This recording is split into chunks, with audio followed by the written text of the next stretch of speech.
大家好，今天我們一起拆解 Netflix 財商紀錄片《How to Get Rich》第2集。如果你手裡突然多了220萬美元現金，你會做什麼？是存起來吃利息，還是立刻買一套更大的房子？這個問題聽起來很爽，但其實是一個巨大的考驗。在本集中，我們就看到了這樣一個真實的暴富考驗。這部片子的主持人 Ramit Sethi 有一句名言：金錢不僅僅是數學，更是心理學。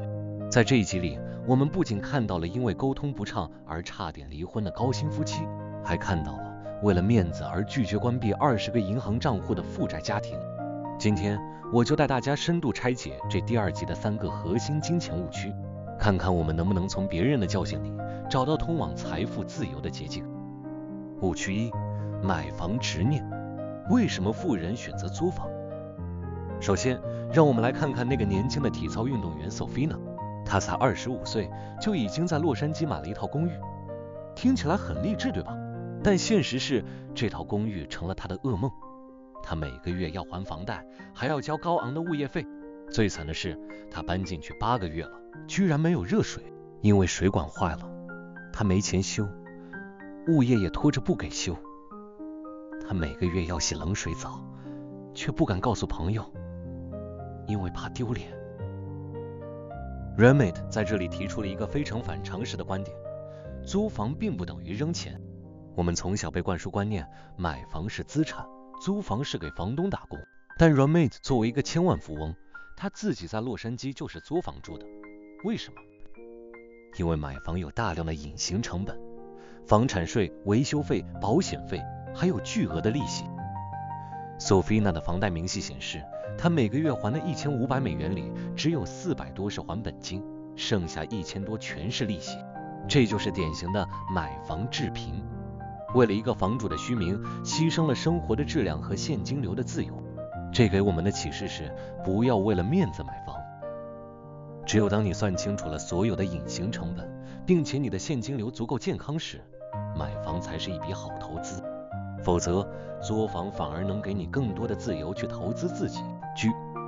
誤區2：窮人乍富，如何守住你的第一桶金？接下來，我們回到那個住在比弗利山莊的偽名媛 Natalie。這一集，她終於做了一個正確的決定，賣掉了那棟她養不起的豪宅。她到手了220萬美元的現金，這可是一筆巨款。如果按照4%的理財收益算，他每年什麼都不幹就能有8.8萬美元的被動收入，這本來是他翻身的絕佳機会。但是，大家猜猜他想幹嘛？他轉頭就想在離原來的家1個小時車程的地方花110萬美元再買一套大房子，理由竟然是因為他有狗，他覺得租不到房子，這簡直太荒謬了。Ramit 直接被氣笑了。這就是典型的窮人乍富心理。當一個人長期處於財務混亂中，突然得到一大筆錢，他的第一反應不是如何讓錢生錢，而是如何把它花掉。因為潛意識裡，他覺得這筆錢燙手，他不配擁有這麼多錢，必須把它變成具體的實物才安心。Ramit 給他的建議非常直接：別買房，先租1年，把這200多萬交給靠譜的投資，哪怕只是1年，也能讓他冷靜下來，看清楚自己到底想要什麼。對於我們普通人來說也是一樣，如果你突然得到一筆獎金或拆遷款，千萬別急着花，等錢在賬戶裡冷靜3個月，這可能是你做出的最值錢的決定。誤區3：小錢上的糾結，別把薯條藏在浴室裡。最後，我們來看看那對擁有20個銀行賬戶的夫妻 Donald 和 Monique。 Ramit 給他們布置了作業，關掉多餘的賬戶，還清債務。他們做得不錯，甚至把一個包包退了，換回了1500美元。但是轉眼間，老公當内又買了120美元的球鞋，老婆氣炸了，老公卻覺得委屈，我都需要穿鞋啊。這就引出了 Ramit 的另一個金句：不要在3美元的拿鐵上糾結，要在3萬美元的大決策上正確。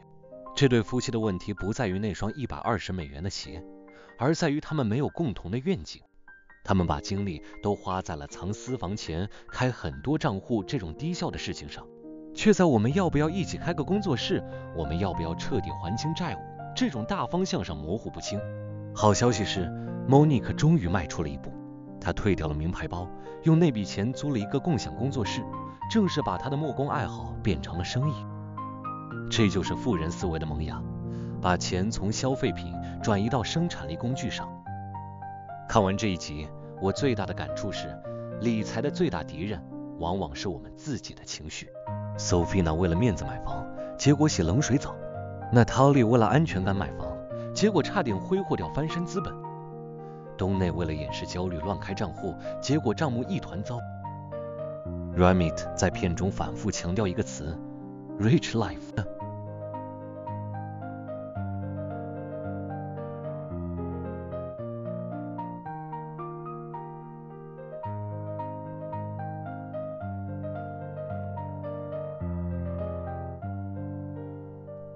当你不再被債務追着跑，當你能理直氣壯地為自己的熱愛買單，那才是真正的富足。